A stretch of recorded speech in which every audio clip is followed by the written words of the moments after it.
Яасан бацгаана. Өнөөдрийнхөө хичээлээр хэдүүлээ. Google Form дээр боловсруулсан тестийн хугацаа оруулах хичээлийг үзье. За ингээд ямар нэгэн тест нээгээд хэдүүлээ. Энэ би нэг юм асуулга хийчихэд байгаа. За тэгээд 3 дахь хэсэг рүү ороод за add ons гэдэг. За энэ нэмэлт програмууд оруулдаг юм хэсэг байгаа. За энэ дээр form time гэж байна. Timer гэдэг. Яагаад вэ? За яагаад вэ? Form timer гэдэг аппликейшн маань энэ програм. За энэ програмыг инсталлд суулгана. Install continue гэдэг.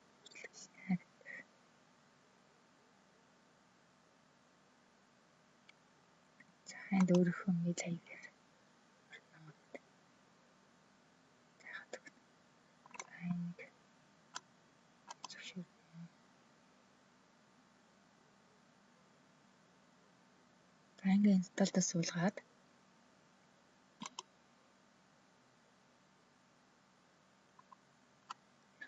за энэ доор нь заавар нь байгаа энэ програмыг хэрхэн ашиглах талаар заавар нь байгаа. Ангаас суулгацсан.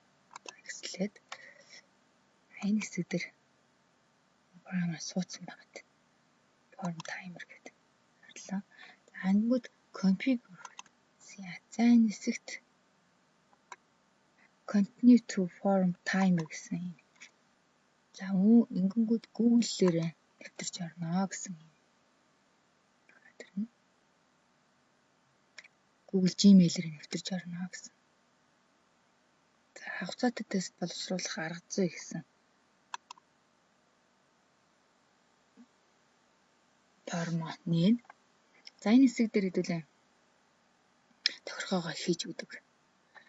За энэ setup гэдэг рүү ороод за test config гэдэг хэсэг рүү ороод за энэ тест маань үнэлгээ маань хэдэн минутын даалгавартай байх юм бэ? Хамгийн дээд нь 180 минут байна. За хэдэн. За энэ дээр би зүгээр асуулга юм 5 минут гэдэг. Өчи. Энэ хугацаа дууссаны дараа үргэлжлүүлэх үү гэж асууад байгаа. Энэ дээр үгүй гэдэг. Нэг яагаад вэ? За энэ доор нь за хэдэн энэ бол эхлэх төгсөх дуусах хугацаа гэдэг. Энэ дээр ансаар өдөртэйг нь оруулаад өгөх юм маргааш одоо тестээ тэдэн цагаас тэдэн цагийн хооронд амнаа гэсэн юм юу оруулаад өгч бас болдог. Гэхдээ энэ тохиолдолд миний энэ асуулганы тохиолдолд бол яг өдрийн одоо тавлах юм байли. Та нар өөрснөө энэ дөр өдрийн тавлаад. За тэгээд доошоо бас нэг тохиргоо санамж бичье. За энэ хэсэг дээр нь санамж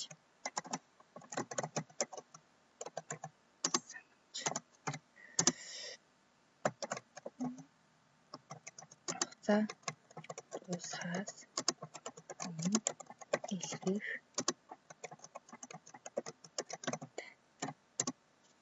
хугацаа дуусахаас өмнө илгээгээрэй. Одоо үгүй бол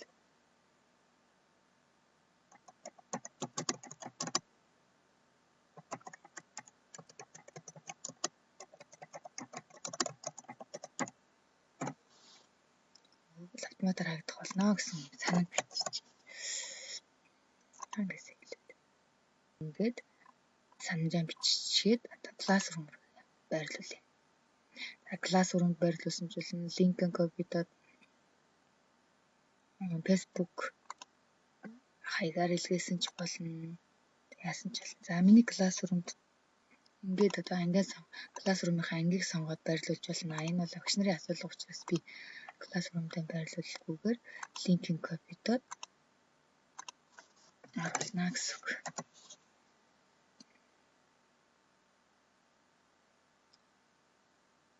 За санамж хугацаа дуусахаас өмнө илгэх шаардлагатай үгүй бол матер хаагдах болно. 5 минут ажиллана энэ тестийг. За get start гэдэг. За энэ дээр яг хугацаа гэж байна. тэгээд submit илгээх төвчөнд дарж яах.